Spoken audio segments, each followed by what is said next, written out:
Hi, everyone. Welcome to another episode of the 1040 Files. Yes, this is all things tax, all things government spending. We have a whole lot of information that we're trying to share with you. I have today with me a special guest, my good friend Tim Sundstrom. Tim, thank you so much for joining me. Hey, Brian, thank you. It's a pleasure.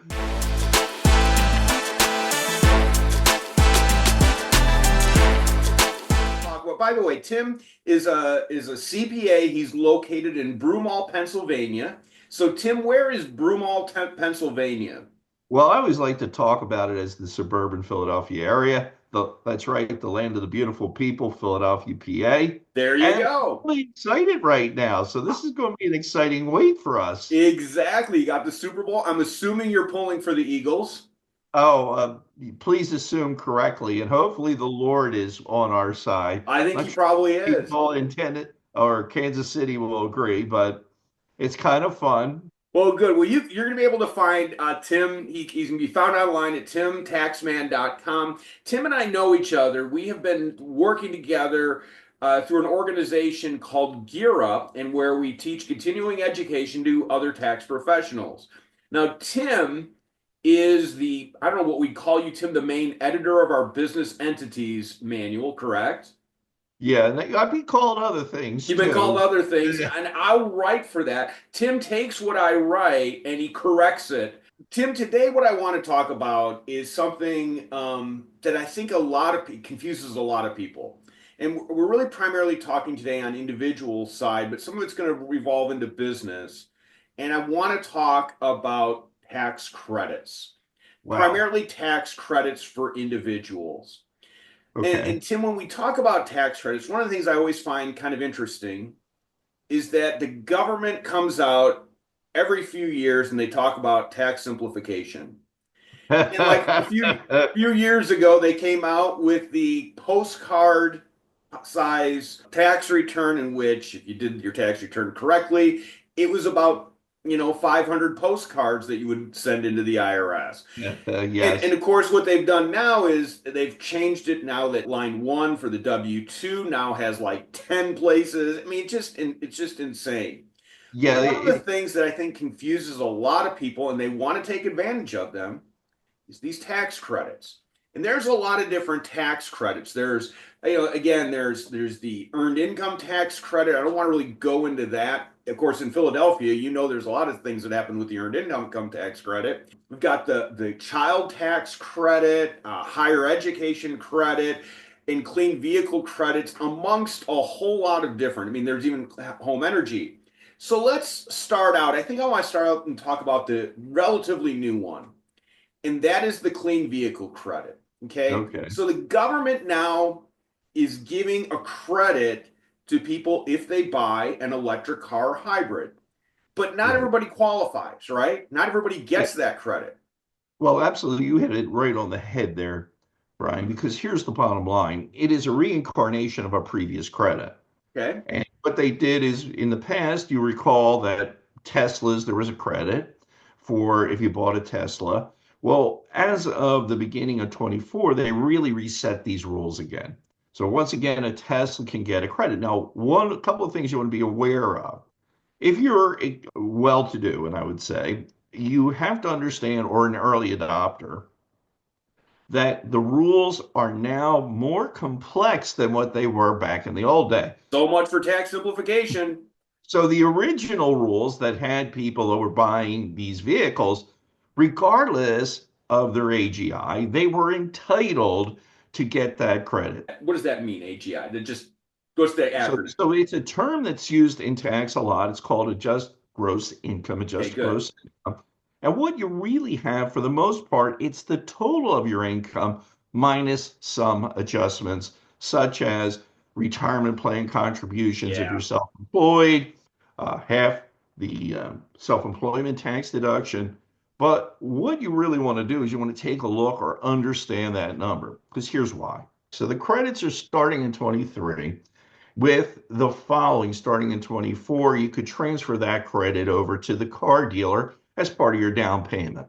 In order to qualify for this credit, you need to meet certain adjusted gross income limitations.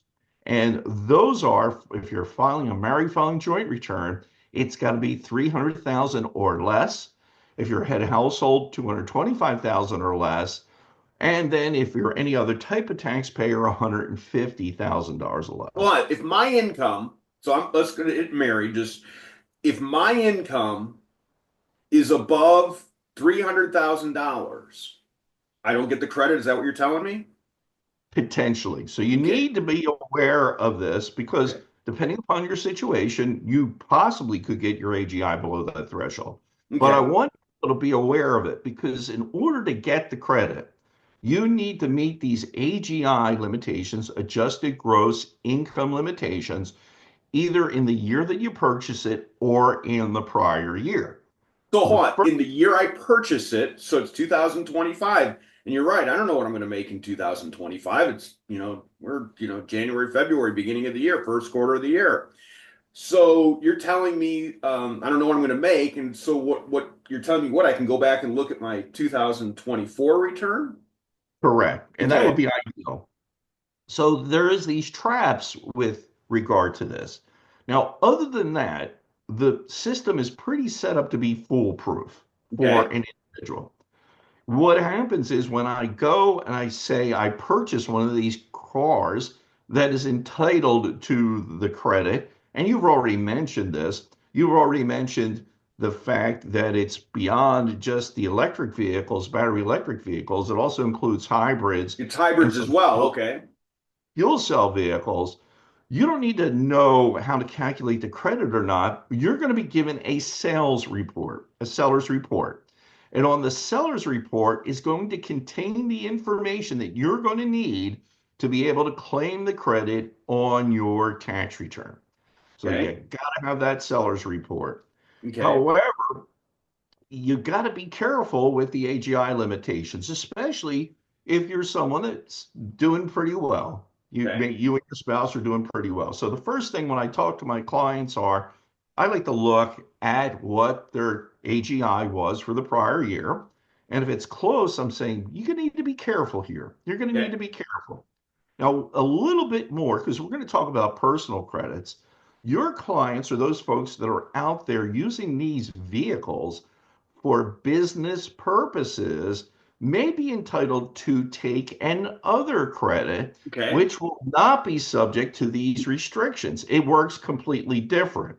What I would suggest is this: if you're contemplating getting one of these vehicles and you're near the borderline here, or you're using the vehicle for business, make sure you talk with your tax pro about one, how the title this car should be reported. Ooh, this Who is good. should be the person that is entitled to the credit? Because they tell us that multiple people could own the car, but only one person can claim the credit. And the person that can claim the credit is the one that's going to be listed on this seller's report, on this seller's report.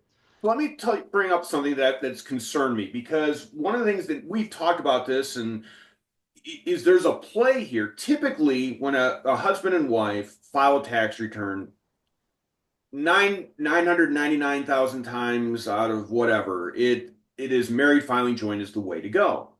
Right. There's a play here though that let's say my wife makes 275,000 and I make $50,000, well, I'm over $300,000. But if Right. we go married filing separate, I might be able to qualify. We might be able to Okay. qualify. So what happens? My wife goes into the dealership. She buys the Tesla. It's titled in her name. She doesn't qualify if we do married filing separate. She makes over 275. Can I take it at that time? Or what happens there? Only if you are the taxpayer listed on the sales report. Oh my goodness. So you're So telling that means me, it and got I to might not even be, know what I'm doing here with I'm just buying the car. I just want to buy a car. I'm thinking I'm going to get a tax credit. there's major gotchas here.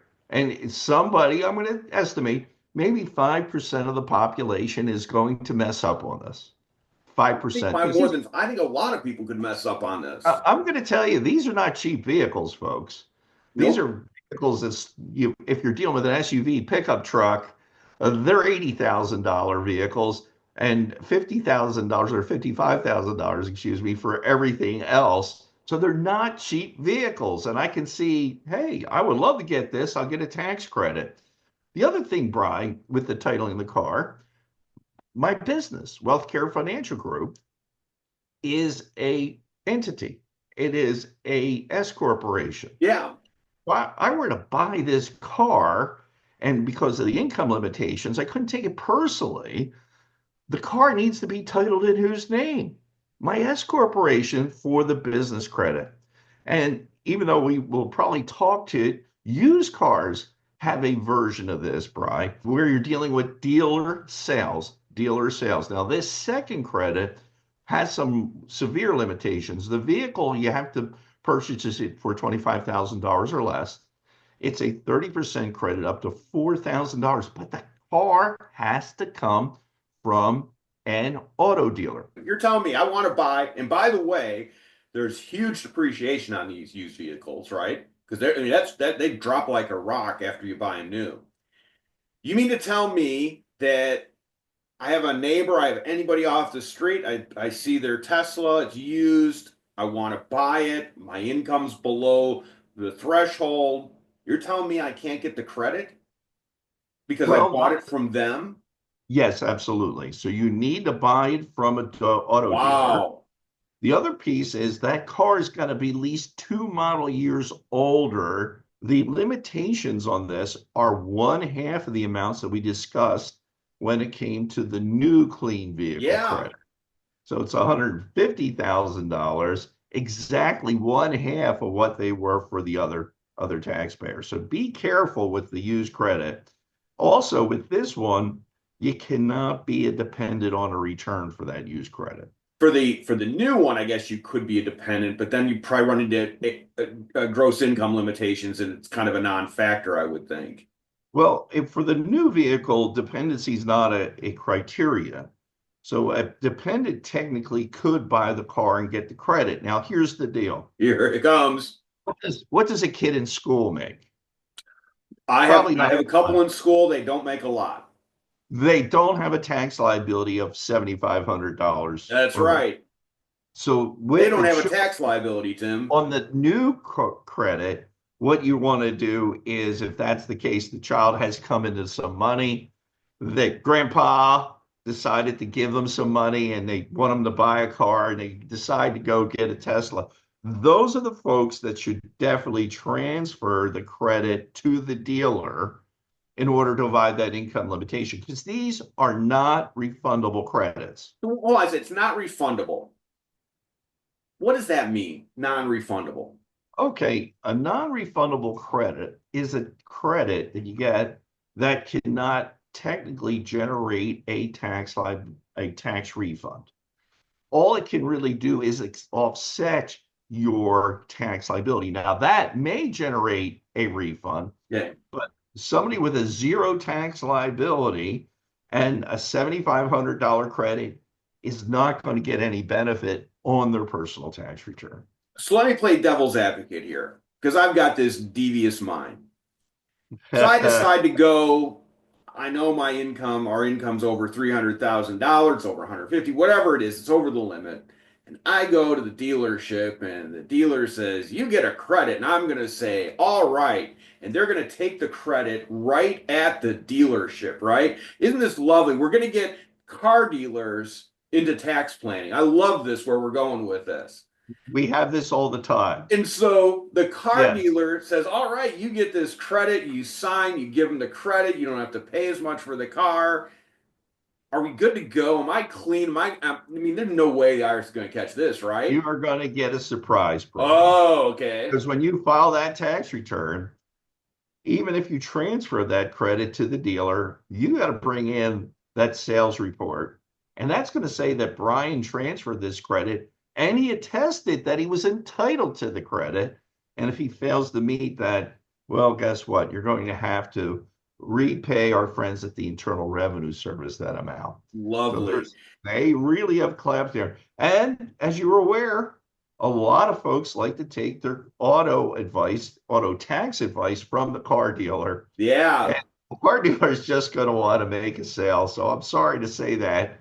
But you told me you would qualify. Here, you signed the paper dealing with that. Yeah. I So mean, these, it just seems to me, Tim, tell me if I'm wrong.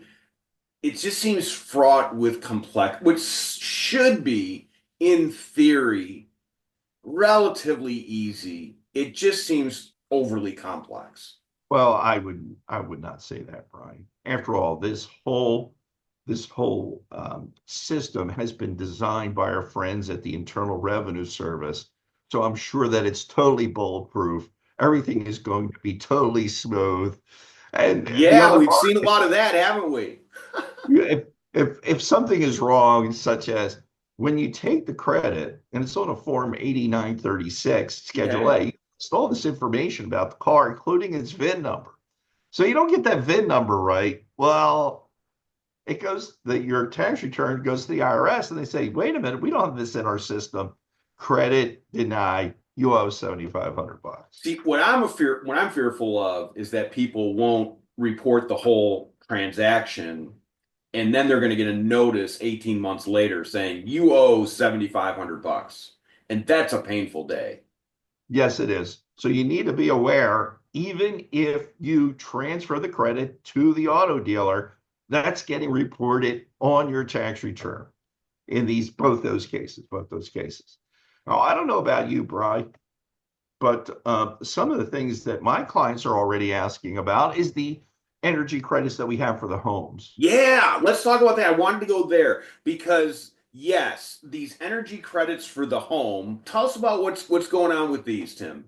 Okay, so in the past, if you own a pre-existing home, the energy home improvement credit would allow you to take a credit on your tax return for such things as doors, windows, insulation. And for the most part, that has been returned in a more robust format, meaning it used to be a very low threshold for all the repairs. It was as long as you own the property, you were limited to this a certain amount of credit. This credit now is up to $1,200 for such things as doors, windows, skylights. And nobody say these things are external. And it's supposed to be a 30% credit. So $1,200 a year is not going to get you Yeah. a lot of it. There are other limitations within it.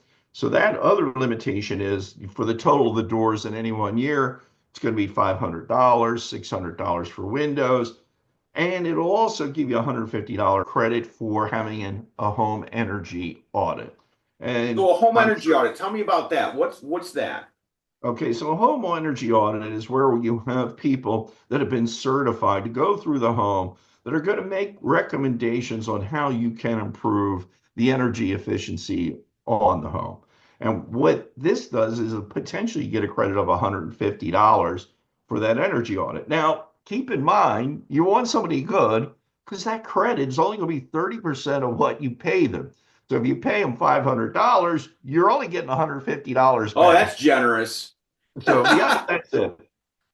Also, in addition to that, Brian, if you buy a Gold Star or Energy Star, excuse me, heaters, boilers, things along that line, they potentially can generate a credit up to $2,000. So that Okay. is for existing homes, existing homes. Okay. What about all this solar energy you were always Yeah. talking Let's talk about that. geothermal? Well, there's another credit for the solar energy, and this is not only for existing homes, but new homes.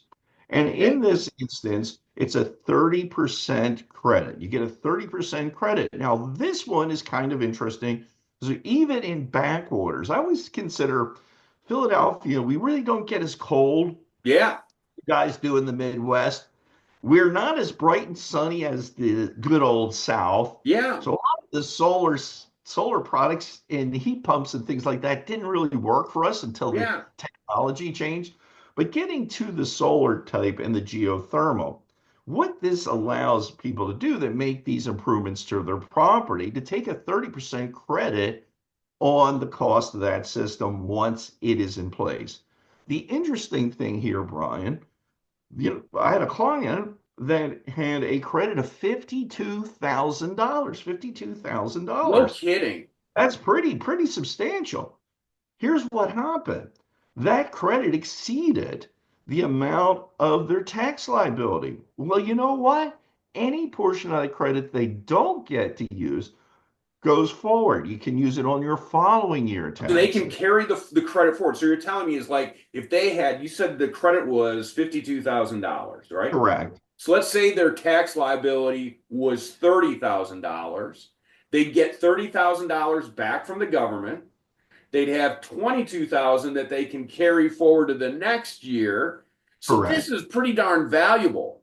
It is. And so if you're going, especially if you were going to make these improvements anyway. Yeah. For instance, I got family that is in rural areas of Tennessee. Yeah. When the power goes out, it Yeah, you got that stays right. out. So all of a sudden, this is a big thing for them. I mean, they got a beautiful house. They're living on a lake. The once a year, a couple times a year, the energy goes out. Well, what if we had these solar systems Yeah. and we are retaining the energy right on the property? So So, there's a lot more applicability. but you said something very interesting. You said this is for existing homes only. No, the first one was for existing homes. Okay. This renewable energy credit for PERS is both for your residents. So it's for a residence, both an existing residence. So my house here is a 1960 Okay. special. I could get the credit, as could someone building a brand new home. Well, there you So, and go. that's for the solar credit. They can get the That's buy correct. okay. So what about this? Can they take it? Let's say I buy, you're in Philadelphia. I'm Right. guessing everybody in Philadelphia, not everybody, a lot of people in Philadelphia have homes in Florida. They're second homes. Can they Right. get the credit for their second home? It's a residence. So all it has to be is used as a residence. Now, where you wouldn't be entitled to this is that property that's in Florida is, yeah, you own it, but you rent it out. It's really a rental property. Okay. That will fall under another credit. There's a lot more to this. And believe me, when we start going off in these other things, we're going to bring in other conditions. So the word to the wise is this: check in before you do it. Check Yeah. in and don't do it while you're signing the agreement to have installed in. I Yeah, I always have love how a lot of people come to me, and they said, "Hey, Tim, this is what I just did." And you're like, "I can't help you, but if you can come to you with, Tim, this is what I'm thinking about doing," that's a much yeah, better conversation for them. it's too late once you sign the paperwork. So let me ask you another question on the Right. home. I imagine you've gotten this too. There's a credit out there that people have heard of that, oh, I get a new appliance, an energy efficient appliance. Do I get that credit? That doesn't go to the homeowner, does it? The new energy No, it efficient doesn't. appliance credit. No, so what you're really doing, those Energy Star products are just Yeah. energy savings, energy savings. The part that makes these credits diabolical, there are credits that are labeled for home builders that are different. Yeah. None of these are uniform. None of these are uniform. And just be aware of this. And there's some even available for the manufacturers of this Oh, the stuff. manufacturers Yeah, of it home. doesn't go to the you and I. And when you start getting into builders, believe me, I had builders that were getting energy efficient home credits for years. Now there's a whole other layer of bureaucracy that you have to deal with because you have to meet certain standards for prevailing wage and apprenticeship standards that they Oh did. yeah. You know, folks, here's the bottom line. Deductions are much easier to deal with than credits. You got that right. Credits have a lot more strings to them. So be aware of what you're going into and how you're going to get out of it. That would be the biggest piece, I'd There say. you go. Well, Tim, I want to thank you so much for being part of this today. And folks, you can find Tim again Tim at timtaxman.com. Pretty easy. Again, he's in Broomall, Pennsylvania. So you could just even go Tim Sundstrom, Broomall, Pennsylvania, and you'll find him. But Tim, thank you so much for being part of our podcast. Thank you. Thank you. Have a great day.